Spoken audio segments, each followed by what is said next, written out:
والله يا اخوان يا طبيت على مسلسل يمني بالصدفة، بالله شوفوا أنيسة بطحها حافظ ضربته مو بالشمشم. أسألك بالله والله لله درك يا أنيسة، لله درك من فتى معي زوجة ب1000 رجل.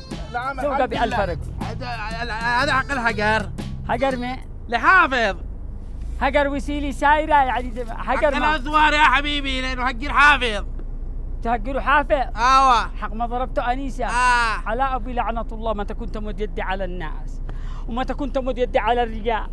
على أبي ما هب الهب ما نبح الكلب يا أنيسة. من قلع على ما ضربته علشان ابن مسعود نشوان حددته بقات انه خطف الابن. قامت قال انه خطف نشوان. قامت مع اخته. طيب تكي تضربني لا تضربش حافظ. المهم هذه حق الأزوار. اسمع يا عاقل صلي على النبي قال حق الأثوار. دحين المضروب منو؟ المضروب حافظ. المضروب حافظ والضارب أنيسة زوجتك. الأثوار ما دخلها. والله الفنان هذا مبدع جدا يا اخوان. اهل اليمن والله عندهم فن كوميدي، احنا مضيعين سنين عمرنا طاش بطاش طاش مطاش. شوفوا بالله الفن اليمني. يلا تابعوني جميعا، تابعوني اباكم والله ضحكتكم عاد.